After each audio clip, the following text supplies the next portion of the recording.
जी अस्सलाम वालेकुम। मैं हूँ अवैस सलीम और मेरे साथ आज मौजूद हैं वाजिद अली सैयद। वाजिद साहब जो हैं वो जियो न्यूज़ के लिए काम करते हैं वाशिंगटन डीसी में, और अमेरिका के अंदर जो पॉलिटिक्स है, जो डायस्पोरा की एक्टिविटीज़ हैं, ख़ास तौर पर पाक अमेरिका ताल्लुकात हैं, उन पर बड़ी इनकी नज़र रहती है। और पिछले कुछ अरसे से इनकी नज़र जो है ये इन ताल्लुकात में जो पीटीआई का वेरिएबल आया है उस पर भी बहुत गहरी है। क्योंकि पीटीआई वाले पहले अमेरिका पर इल्ज़ाम लगाया करते थे कि उन्होंने इमरान खान साहब की हुकूमत जो है उसको गिरा दिया साइफर भेजकर। फिर उसके बाद उन्होंने अब लॉबिंग की कोशिश शुरू कर दिया अमेरिका में। उस पर भी हमने इनसे कुछ अर्सा पहले बात की थी। अब वो ऐसे लगता है कि फ्रस्ट्रेट होकर कुछ पीटीआई के लोग, अब उनका एहतजाज की तरफ रुख हो गया है। अभी हाल ही में उन्होंने एक एहतजाज आईएमएफ के दफ्तर के सामने किया है।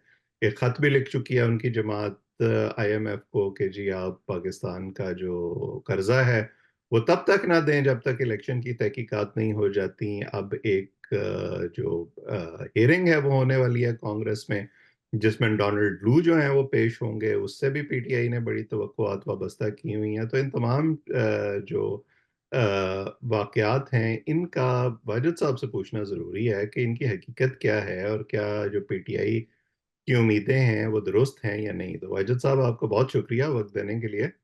Thank you for having me.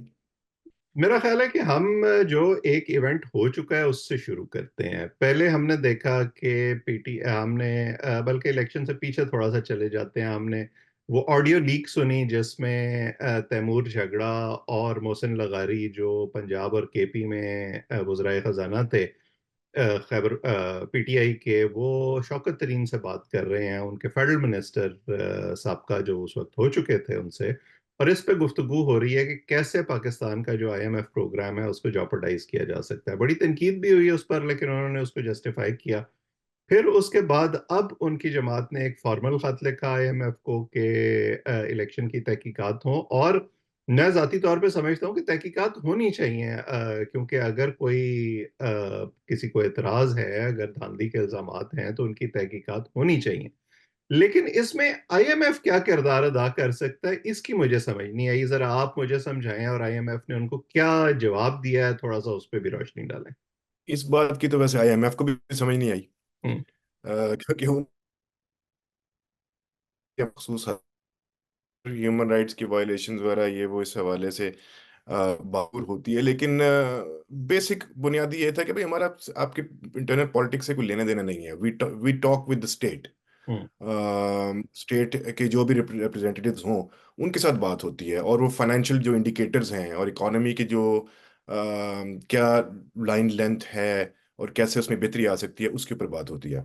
जब आपने जो जिक्र किया कि उस वक्त भी जब इन्होंने ये चालाकी करने की कोशिश की थी कि आप खत लिखें और आप उनको ये कह दें, तो जो टॉक्स हो रही होती हैं वो प्रोविंसेस के साथ तो हो नहीं रही होती, हम्म। वो तो सेंट्रल गवर्नमेंट के साथ हो रही होती है। तो उस वक्त की सेंट्रल गवर्नमेंट जो अगर केयर टेकर की थी या इवन जो पीडीएम की जो गवर्नमेंट थी उसके साथ फिर उन्होंने ना सिर्फ बात की बल्कि सक्सेसफुली की। हम्म। और उसी का ही अगर हम इसको पीडीएम 2.0 समझते हैं तो उसी तरह का जो रिव्यू अब सेकंड रिव्यू आ रहा है। और अगर नहीं भी ये कंप्लीट हो भी जाता है तो उसके बाद जो नया पैकेज जिसका जो प्रेजेंट गवर्नमेंट जो नई बनी है वो लेना चाहते हैं, तो उसमें भी जो एजेंडास थे आईएमएफ के साथ उस वक्त के, हम्म। वो कैरी ऑन करेंगे इस वक्त भी। बिल्कुल। So as such it was a futile sort of exercise कि उन्होंने खत लिखा। खत के अंदर उन्होंने बता दिया कि जी हमारा कोई इससे लेना देना है नहीं है, हम तो इनके साथ जो स्टेट के जो रिप्रेजेंटेटिव्स हैं उनके साथ बात करते हैं और इन इश्यूज के बात करते हैं, विच इज़ फाइनेंशियल इंस्टीट्यूशंस को कैसे स्ट्रेंथन करना है और फाइनेंस को, आपकी जो इकोनॉमी है और आपकी जो कॉमर्स है उसको कैसे करना है।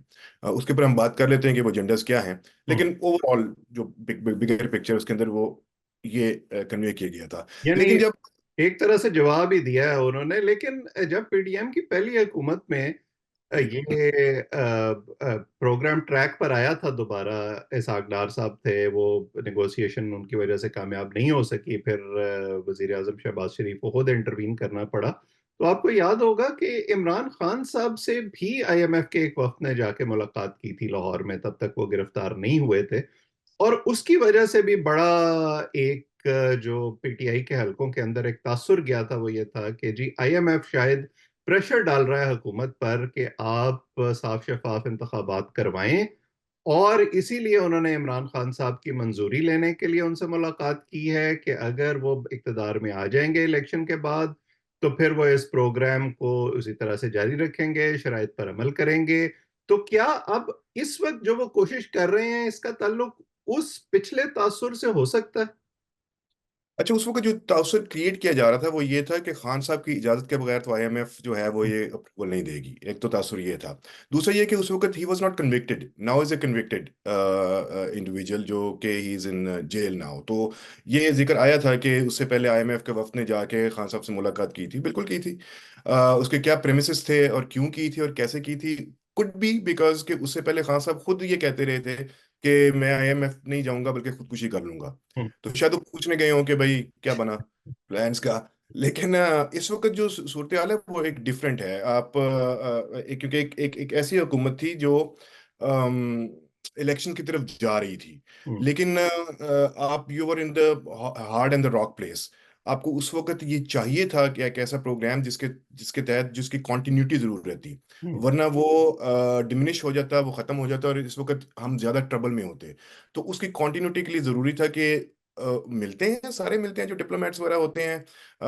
वफ्द का भी मिलना, उनको उसमें क्या बात हुई इसके इसके इसकी कोई तफसील सामने नहीं आ सकी है। लेकिन जो असल बात है वो ये था कि उन्होंने जो करता धाता है, जो हुकाम है जिन्हें कहा जाता है उस वक्त, चाहे वो कोई भी हो, उसके बाद में देखें केयर टेकर की गवर्नमेंट के साथ भी तो मुज़ाकरात जारी रहे। तो उनके साथ असल में डील होती है, क्योंकि ये सेंटर के साथ, जो सेंटर के अंदर लोग बैठे हैं, फेडरल गवर्नमेंट के जो रिप्रेजेंटेटिव्स हैं, उनके साथ फिर उन्होंने कंटिन्यूटी पीडीएम के दौर में भी रखी, बाद में जो केयर टेकर गवर्नमेंट आई है उसके साथ भी रखी। और अभी भी उन्होंने ये कहा कि वी लुक फॉरवर्ड टू। हम्म। आपको याद हो कि इलेक्शन के फौरन बाद उनसे ये पूछा गया था कि जी इस वक्त इरेगुलरिटीज की बात आ रही है, तो आईएमएफ की तरफ ये जब खत लिख दिया गया था तो अभी इन्होंने जवाब नहीं दिया था। तो उस वक्त ब्रीफिंग के दौरान ये बात हुई तो आईएमएफ का क्लियरली ये मैसेज था कि we are so looking forward to, और हम सिर्फ इतना वेट कर रहे हैं कि जैसे ही प्राइम मिनिस्टर ने ओथ ले लिया हुआ था, तो हम्म। जैसे ही कैबिनेट अनाउंस होती है तो उसके बाद हम अपना मिशन भेजेंगे। अब इसमें एक मेरे ख्याल है कि पॉइंट आउट करना जरूरी है कि हम आमतौर पे फाइनेंस मिनिस्टर पे डाल देते हैं, या जो गवर्नमेंट को लीड कर रहा है विच इज प्राइम मिनिस्टर, उनके ऊपर डाल देते हैं। लेकिन इस किस्म के जितने भी मिशन के हवाले से आईएमएफ के साथ, वर्ल्ड बैंक के साथ, या और इंटरनेशनल जो फाइनेंशियल इंस्टीट्यूशंस हैं इंक्लूडिंग द ईयू के साथ जो आपका जो चल रहा था, वो उसमें कैबिनेट ही मिलकर ये फैसला करती है कि हमने किस तरफ जाना है। तो कैबिनेट की फॉर्मेशन का वेट करना, और फिर जैसे ही कैबिनेट अनाउंस हो गई उसके अगले दिन ही ये लोग पहुंच भी गए थे। सो दे वर वेरी क्या कहते हैं, प्रिपेयर्ड फॉर दिस, कि मिशन तैयार है, they just waiting for this thing to happen, और जैसे ही कैबिनेट अनाउंस हुई है वो वहां पर चले गए और अब जाके उस पर बात कर रहे हैं। दूसरी जो ब्रीफिंग हुई है उसके अंदर उन्होंने पॉइंट आउट ये किया कि हम इस वक्त सिर्फ फोकस कर रहे हैं जो कॉन्टिन्यूड जो प्रोग्राम है। प्रोग्राम। एक रिव्यू तो हो चुका था, सेकंड रिव्यू का अब वो होना है, तो वो सेकंड रिव्यू पे काम कर रहे हैं। बट आई थिंक दोनों parties realise from the Pakistan side and from the IMF side कि we do need a new and a larger उसका प्रोग्राम। तो जो हमारे नए वजीर खजाना है मोहम्मद औरंगजेब, वो बड़ा खुल के कह भी चुके हैं कि हमें एक लॉन्ग टर्म प्रोग्राम चाहिए होगा मईशत को दोबारा पटड़ी पर लाने के लिए, क्योंकि अभी तक भी हालात तो कोई अच्छे नहीं हैं। तो हाँ क्या यही वजह है कि ये जो पीटीआई के मतलब का जवाब नहीं मिला उनको, जी कोई हाँ। उस तरह का जो उनकी उम्मीद थी कि शायद कोई प्रेशर डाले आईएमएफ नई हुकूमत पर, वो नहीं हुआ? अ, तो वो फिर एहतजाज की तरफ चल पड़े हैं। उन्होंने आईएमएफ के दफ्तर के सामने जो है एक एहतजाज किया है, तकरीर की हैं, इफ्तारी अरेंज की है। आप भी वहां मौजूद थे, तो जरा बताएं ना कि आपने क्या देखा वहां पे। हम भी वहीं मौजूद थे, बिल्कुल ऐसे ही है। और ज्यादा देर तक मौजूद नहीं रहे वैसे, लेकिन बिल्कुल थे। मैं उस तरफ आता हूँ। मेरा ख्याल है कि जब खान साहब ने या पार्टी लीडरशिप ने हम्म। आईएमएफ को खत लिख दिया, which again didn't make any sense कि आप क्यों लिख रहे हैं, हम्म। लेकिन चलें, जब लिख दिया उसके बाद जब कोई जवाब आ गया, तो उसके बाद से यहाँ पर जो डायस्पोरा के लोग हैं, जो पीटीआई के सपोर्टर्स हैं, उनका यहाँ पर ये इस किस्म का एहतजाज करना, वो भी आईएमएफ हेडक्वार्टर के सामने, यूनियन अमेरिकन पाकिस्तानीज, हम्म। राइट। आप अब इस वक्त एक तरह का, ये आपकी कंट्री है, ये आपकी कंट्री का एक इंस्टीट्यूशन है जो डेवलपिंग कंट्रीज को लोन देता है ताकि वो इकोनॉमी को स्ट्रेटन आउट कर सकें, फिगर आउट कर सकें कि आपने एक ऐसे डेवलपमेंट की तरफ जाना है। तो उसमें अपने ही एक इदारे के सामने खड़े होके अपने ही बैक होमलैंड को जिस किस्म के स्लोगन्स, अब्यूसिव किस्म के स्लोगन्स यूज किए गए, जिस किस्म के वहां पर प्लाकार्ड्स और उसके अलावा बैनर्स उठाए हुए थे, वो बहुत ही बिलो द बेल्ट थे। जो जो अगेन जो नारे लगाए जा रहे थे बहुत घटिया किस्म के थे। जो हम्म, बैनर्स उठाए थे उसके ऊपर जो तस्वीरें लगी हुई थी वो बहुत ही चीप किस्म का थी, जो जिसका ना पॉलिटिक्स से लेने देना है, ना जो पाकिस्तान में हो रहा है उससे कोई लेना देना है, ना मेरा ख्याल है खान साहब से लेना देना है। इसीलिए शायद तर्जुमान है पीटीआई के रऊफ हसन है शायद, उन्होंने, अच्छा this is very convenient for the PTI leadership, hmm, कि जहां उनको फायदा हो कि हाँ जी प्रोटेस्ट तो होना था, लेकिन हम्म। जहां पे प्रोटेस्ट के अंदर कोई नेगेटिव वो एस्पेक्ट्स आ जाते हैं फिर कहते हैं नहीं उनका हमारा लेना देना कोई नहीं है। ये वो classic good cop bad cop वाली पॉलिसी है ना। जो लोग वहां पे मौजूद थे उनमें मेरा ख्याल है वो 25 से 30 होंगे, और वो भी ग्रेजुअली हुए, जो टाइम इन्हें दिया हुआ था वहां से बढ़ते बढ़ते बढ़ते बढ़ते वो हुए अच्छा, उनमें जो। ये बात बड़ी अहम है। यहाँ पे ये समझा जा रहा है कि जी शायद ये कोई ऑर्गेनिक प्रोटेस्ट हो गया। अब जितना मैं जानता हूँ और आप जानते हैं, यहाँ पे अमेरिका में जो प्रोटेस्ट होते हैं आपको बाकायदा इजाजत लेनी पड़ती है, आपको एक जगह मखसूस की जाती है कि आप इससे आगे नहीं बढ़ेंगे। क्या इस सूरत में भी ऐसा ही हुआ? बिल्कुल ऐसा हुआ होगा, बिल्कुल ऐसा हुआ होगा। मजे की इसमें जो जो बात है वो ये है कि ये एक Pakistan first group organisation sort of का एक ग्रुप है जो पाकिस्तान फर्स्ट समथिंग के नाम से है, लेकिन उसके बहरहाल उसके अंदर पीटीआई के सपोर्टर्स मौजूद थे। हम्म, कुछ ज्यादातर डीएमवी एरिया से थे, लेकिन कुछ बाहर से भी आए हुए थे। So there were plenty of new faces. Hmm, लेकिन बहरहाल पीटीआई के सपोर्टर्स जिनको हम आप जानते हैं वो वहां पे मौजूद थे। और उसके अंदर खास तौर पे सजाद बरकी साहब वहाँ पे लीड कर रहे थे। उसके बाद फिर जो वो डॉक्टर गिल हैं वो वहाँ पर शहबाज मौजूद गिल। थे, शहबाज गिल वो वहाँ पर मौजूद थे। तो वो उन्होंने अपनी ओनरशिप तो ले ली, हम्म, लेकिन जब वहाँ पर जो एब्यूसिव किस्म की स्लोगन्स दिए जा रहे हैं, नारे लगाए जा रहे हैं, बैनर उठाए हुए हैं, उसको आप ओन करने को तैयार नहीं है। हम्म, सो ये कॉन्ट्रडिक्शन अगेन उसमें आ जाती है। हम्म, फिर ये है कि आपने लीडरशिप से पूछा नहीं है, लेकिन लीडरशिप का जब दिल करता है वो अपने आप को उसमें से काट लेती है कि नहीं ये तो मिसक्रिएंट्स हैं, हमारा इनसे कोई ताल्लुक ही नहीं है। और मिसक्रिएंट से मुझे खैर मेरा ख्याल है ये भी मेंशन कर देना जरूरी है कि एक छोटा सा ग्रुप था, लोग बाहर खड़े हुए थे, नारे नूरे लगाए, उसके बाद घर चले गए। हम्म, हवाया कुछ भी नहीं है उसमें। आईएमएफ के लोग थोड़े से परेशान हुए कि ये बाहर क्या जमगट्ठा इकट्ठा हुआ है, बट इतना ही हुआ। लेकिन अतः तारण ने इस्लामाबाद में बैठ के जो प्रेस कॉन्फ्रेंस कर दी, हम्म, उसके बाद से ये छलावा बन गया। हम्म, एक बात से जो है वो कंट्रोल जो हो सकती थी वो हाथ से निकल गई। हम्म। तो ये उसका एक उनको भी तो मौका चाहिए ना निशानेबाजी का, वो भी तो रहते नहीं है असल में। मुझे तो पिछले कुछ दिन से ऐसे लग रहा है, खास तौर पे इलेक्शन के बाद से, कि नून लीग उस रास्ते पर चलने की कोशिश कर रही है जिस पर पीटीआई चल के यहां तक पहुंची है। ये बिल्कुल आप पॉइंट है, क्योंकि पीटीआई के दौर में सुबह सुबह जो इनकी सब सारे वुजरा की सबकी जो मीटिंग्स होती थी वो ये नहीं होती थी कि आपने अवाम को ये बताना है कि हमारी पॉलिसीज क्या हैं, हम आगे क्या करने जा रहे हैं। वो ये होती थी कि हुन अगले दिन है तुसी तंबी ला देनी है, वो कितने बुरे हैं। और गालम गलोच है। तो वो एक हाँ, प्रेसिडेंट सेट कर दिया गया है। बिल्कुल। और ये मतलब बड़े अफसोसनाक बात है कि पीएमएलएन भी अब उसी उस पे चल रही है, उसको नहीं चलना चाहिए था। हम्म, तो ये इतनी बड़ी कोई ऐसी बात थी नहीं। खत लिखा था जब, उसकी कोई ऐसी बात नहीं, उनका जवाब आ गया। तो इस किस्म का प्रोटेस्ट करना, और फिर ये है कि लीडरशिप ये क्लेम कर रही है इस्लामाबाद में बैठ के कि हमारा उनसे ताल्लुक नहीं है, लेकिन यहाँ पर जो उनके पॉइंट पर्सन है वो वहां पर आके उसको लीड भी करते हैं, और वहां पर आके वो तकरीरें भी करते हैं। फिर साथ साथ में आके वो ये भी कहते हैं कि हम ये नहीं चाह रहे हैं कि आप लोन या असिस्टेंस प्रोग्राम जो है वो ना करें, हम सिर्फ ये चाह रहे हैं कि एक उसको सख्त किया जाए और दूसरा टाई अप कर दिया जाए कि आप इरेगुलरिटीज के प्रोब करवाएं। अब यानी इरेगुलरिटीज यानी ये प्रोब, सिर्फ अब वो हलाल अमरीकी मदाखलत चाह रहे हैं आसान अल्फाज में। एक मैं आपको हाशिए में बात कर देता हूँ कि यहाँ पे जो संजीदा पाकिस्तानी डायस्पोरा के पॉलिटिकल उससे और उसमें पाकिस्तान की जो अथॉरिटीज़ हैं उनका भी तरफ से जो रिएक्शन है वो ये था कि पाकिस्तानी डायस्पोरा एक खासा कामयाब डायस्पोरा बनता चला जा रहा है। लेकिन बहरहाल एक बड़ी तादाद जो डायस्पोरा की है वो पीटीआई की हामी है और उनकी हमदर्द है। सो बजाय इसके कि आप पाकिस्तान के लिए कुछ करें, डायस्पोरा के लिए कुछ करें, यहाँ पर अपने आप कदम जमाएं, वहां पर उसकी बेहतरी के लिए कुछ करें, उल्टा आप इसी कंट्री के अंदर बैठ के पाकिस्तान के खिलाफ जिस किस्म की बातें, not the state, not the government but the state और the country, and people of the country, आप उनको जिस किस्म की तजहीक अमेज किस्म की बातें, गालम गलोच की जिस किस्म की आप कर रहे हैं, this is not your stature, you देखें, नो। ये इनकी फ्रस्ट्रेशन का इजहार तो हो सकता है ना, लेकिन इसको अगर रैशनली देखा जाए, और मैंने तो अपने ट्विटर पर भी ये सवाल उठाया है कि फर्ज करें आपकी इन हरकतों के नतीजे में वो पाबंदियां लग गई जो आप लगवाना चाहते हैं, कर्ज भी बंद हो गया, जीएसपी प्लस स्टेटस भी वापस हो गया, तो क्या कल को जब इमरान खान साहब वापस बन जाएंगे तो उनकी मोहब्बत में ये तमाम इदारे चुप करके सारा कुछ प्लेट में रख के आपको वापस कर देंगे?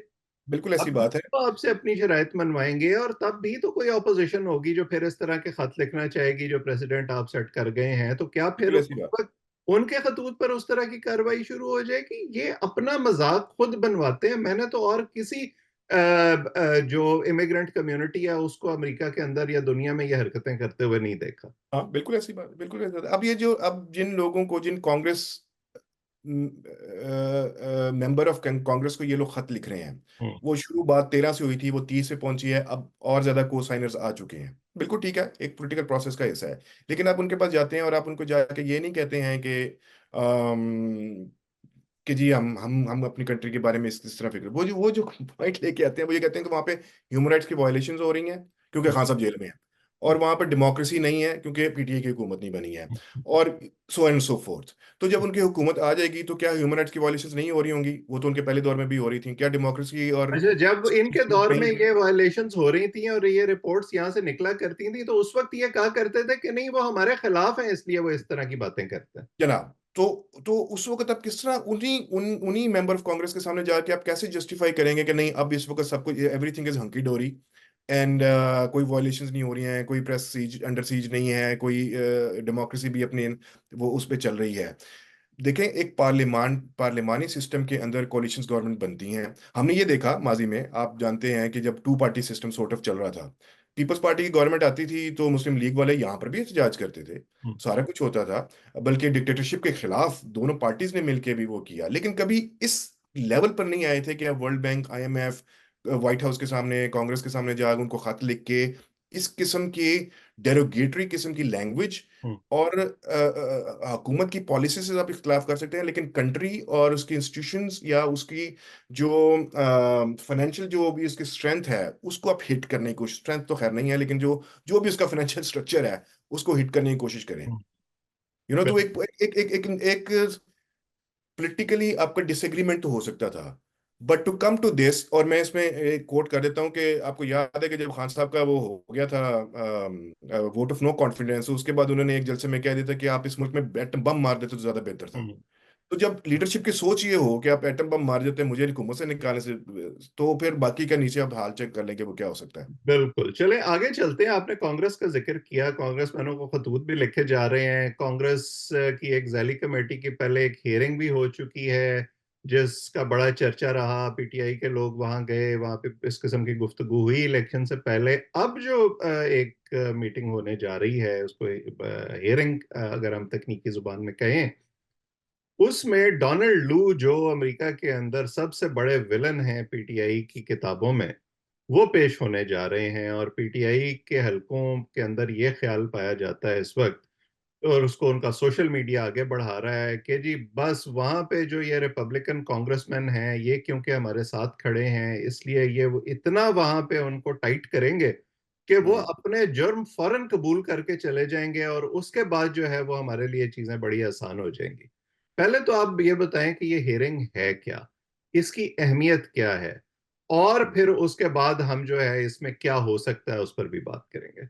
अच्छा, मैं उससे पहले भी मैं ये पॉइंट आउट कर दूं कि जब रिपोर्ट्स आ रही थी इलेक्टोरल इरेगुलरिटीज की, हम्म। तो तकरीबन सभी पार्टीज, चाहे वो जीती हैं चाहे वो हारी हैं, वो सबके सब यही क्लेम कर रहे हैं कि हमारे साथ धांधली हो गई हम्म। है, और सबके सब ये कह रहे हैं कि हाँ जी प्रोब होनी चाहिए। हम्म। अब कब होगी, कौन करेगा, कैसे करेगा, एक अलग बात है।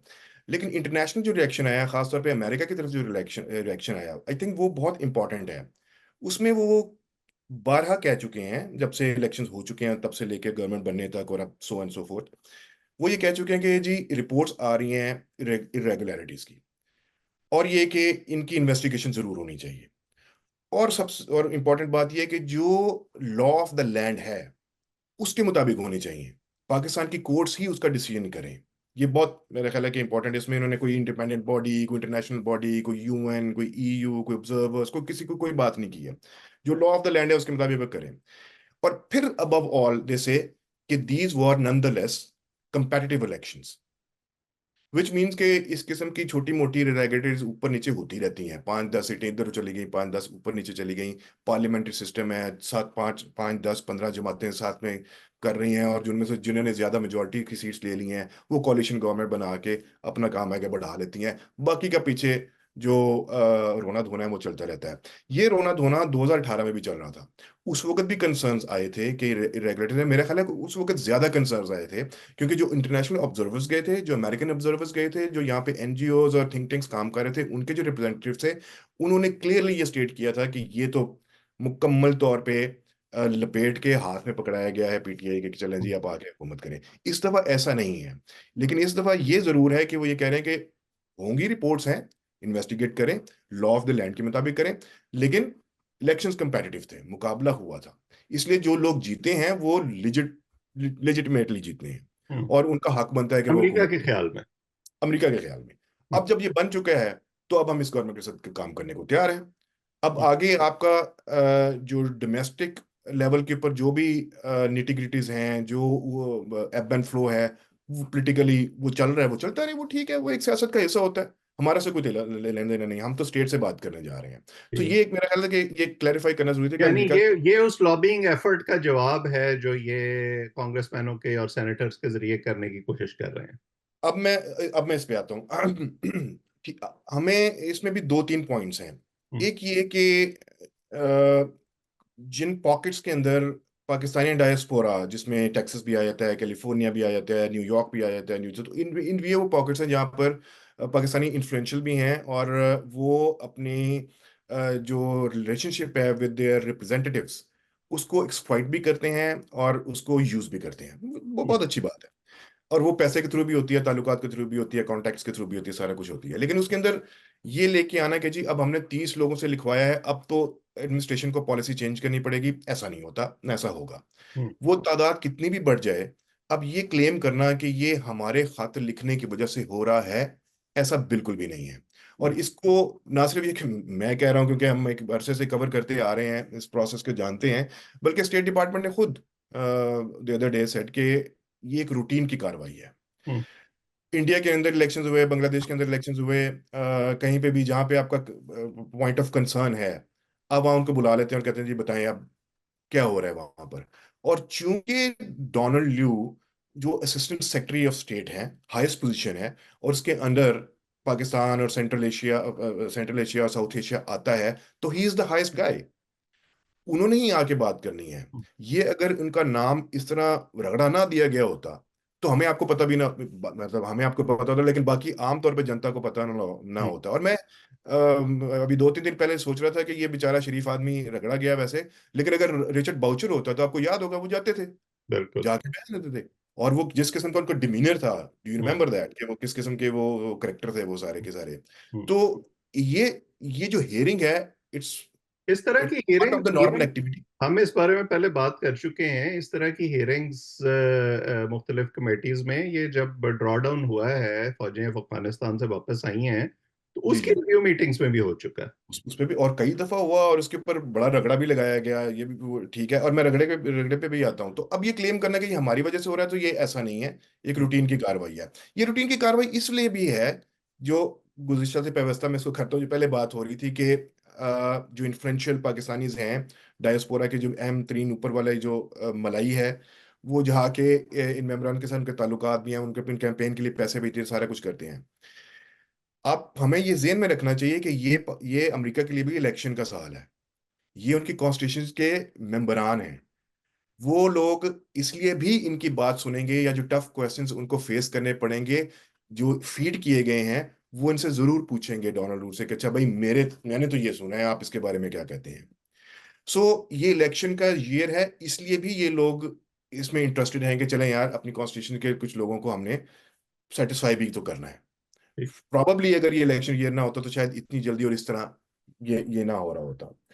दूसरी अहम बात ये है, जो अगेन जो बात फैलाई जा रही है कि एक तो हमने ये करवा दिया, दूसरा ये कि अब अब हम विंडिकेट हो जाएंगे। तो हो सकता है कि डोनाल्ड लू विंडिकेट हो जाए। हम्म। भाई उन्होंने तो अमेरिका की policy towards the religion, towards नहीं, द अगर कंट्री, वो हो गए तो फिर तो साजिश होगी ना।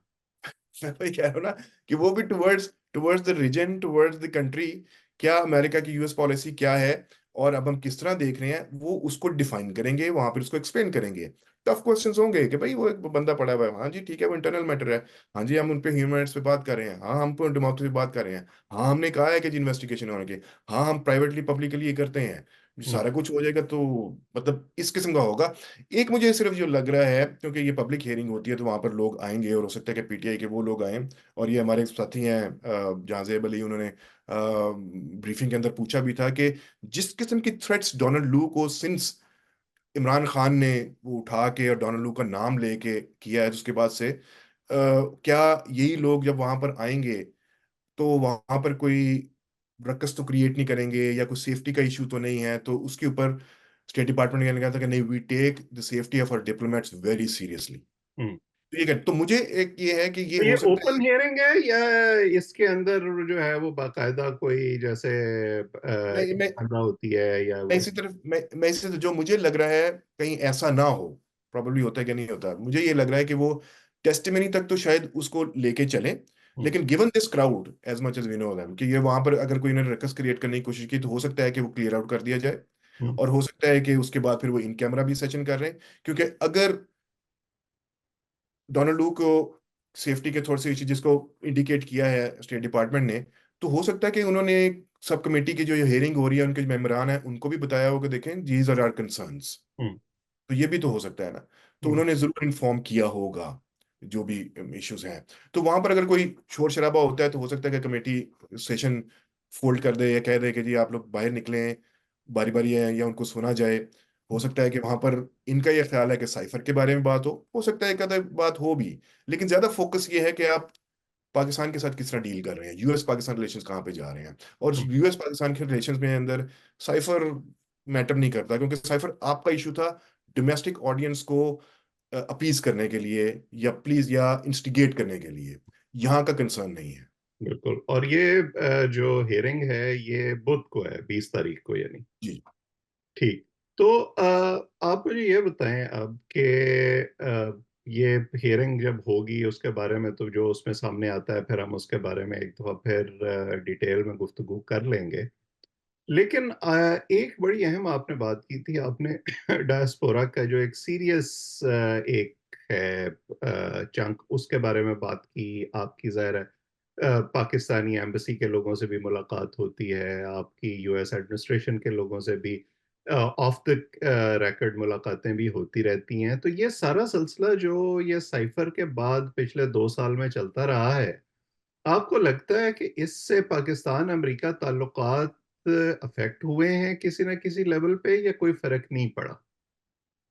ये अच्छा सवाल है और मैंने इसके ऊपर थोड़ा सा काम भी किया है, हम्म। तो मुझे जो पता लगा है फ्रॉम बोथ साइड्स, एक तो ये है, मैंने इंडिकेट कर दिया है कि थोड़ी सी सेफ्टी के इश्यूज आए थे, क्योंकि डोनाल्ड लू को जो हमने सुना है सोर्सेज के जरिए भी और अदरवाइज भी, खासे जिस किस्म की ट्रेडिशनल जो पीटीआई की लैंग्वेज रही है ना, वो उन्होंने वहां पर इम्प्लॉय की उनको डोनाल्ड लू हम्म। के बारे में, विच अगेन वाज absurd कि उनको भी करना नहीं चाहिए था।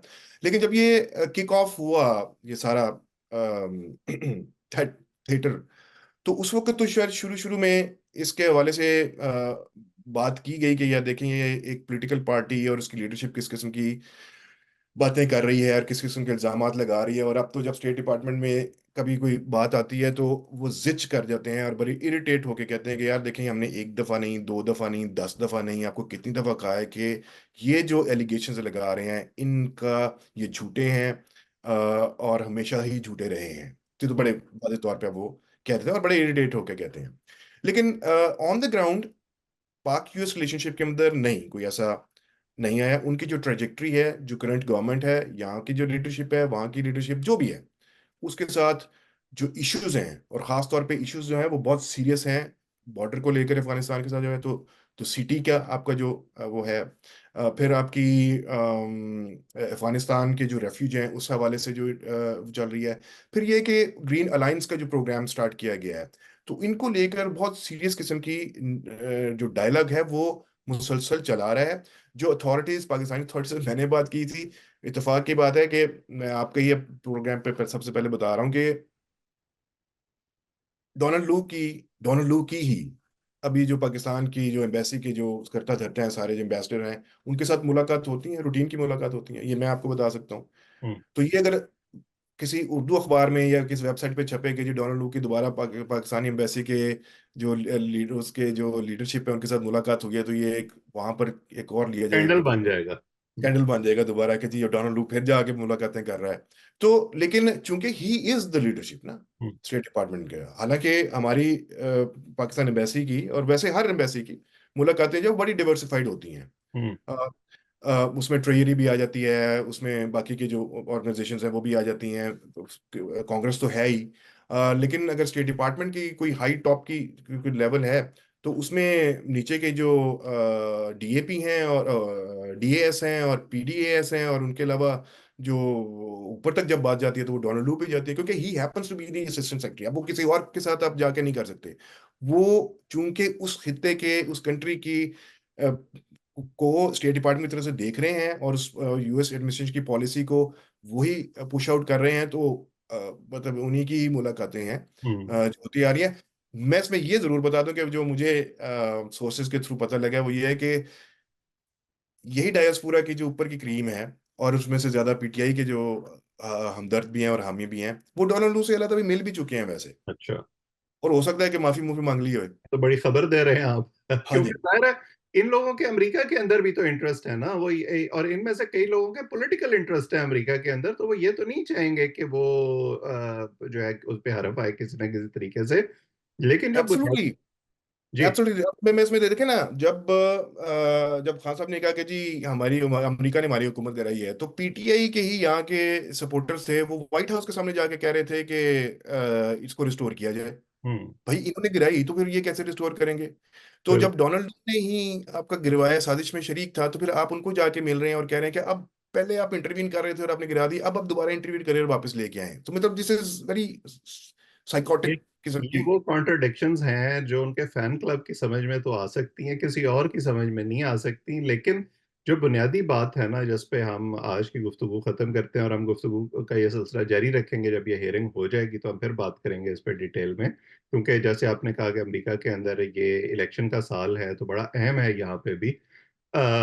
लेकिन अगर मैं सिर्फ एक पाकिस्तान एक, एक बात, मेरे ख्याल है कि लीडरशिप जब खुद जाके डोनाल्ड ट्रम्प से भी मिल लेती है, या स्टेट डिपार्टमेंट के हायर और उनकी एक्सेस वहां तक है, वो दो हों चार हों, मैं उसके डिटेल में नहीं जाऊंगा, मैं नाम भी नहीं लेना चाहता, लेकिन वो दो हों चार हों, लेकिन उनको ये चाहिए कि ये जो बाकी के नीचे आपकी जो वर्कर्स हैं या आपके सपोर्टर्स हैं, उनको भी थोड़ा सा काम डाउन करें, और उनको इस किस्म की और फिर जो आईएमएफ के सामने जो हुआ उस किस्म की हरकतों से थोड़ा सा बाज रखें। देखें, अगर वर्कर्स काम डाउन हो गए तो फिर वो सोशल मीडिया स्टॉर्म जो ये अपने फायदे में इस्तेमाल करते हैं वो कैसे चलेगा। लेकिन बुनियादी बात जो हमारी सियासी जमातों को समझने की है ना, वो ये है कि आप अपने खारजा ताल्लुकात को डोमेस्टिक जो पॉलिटिक्स है उसकी खातिर दांव पर नहीं लगा सकते, और अगर जी। आप ऐसा करेंगे तो उसके फिर ऐसे दूर रस नताइज होंगे जो शायद आपके कंट्रोल में नहीं आ सकेंगे। It's a slippery slope. जब आप इट्स अ इकतदार स्लिपरी स्लोप। आ भी जाएंगे तब भी शायद फिर चीजें आपके कंट्रोल में उस तरह से नहीं आ सकेंगी। पर ये बड़ी ये बड़ी बात है कि अभी तक एडमिनिस्ट्रेशन या उनके जो जो जो स्टेट डिपार्टमेंट है वो अभी तक उस बात को इग्नोर कर रहा है कि अच्छा यार एक पॉलिटिकल पार्टी का एक ने ये चलाया, और बस ठीक है यार हम इसके बारे में बात नहीं करना चाहते। ये बड़ी बात है अभी तक। बिल्कुल। आज इतना ही। वाजिद साहब, आपका बहुत शुक्रिया। जो लोग हमें देख रहे हैं वो इस चैनल को सब्सक्राइब करें ताकि हमारी गुफ्तगू आइंदा भी आप तक पहुंचती रहे। कमेंट सेक्शन में अपनी राय से भी हमें ज़रूर आगाह किया करें। अब सबका बहुत बहुत शुक्रिया।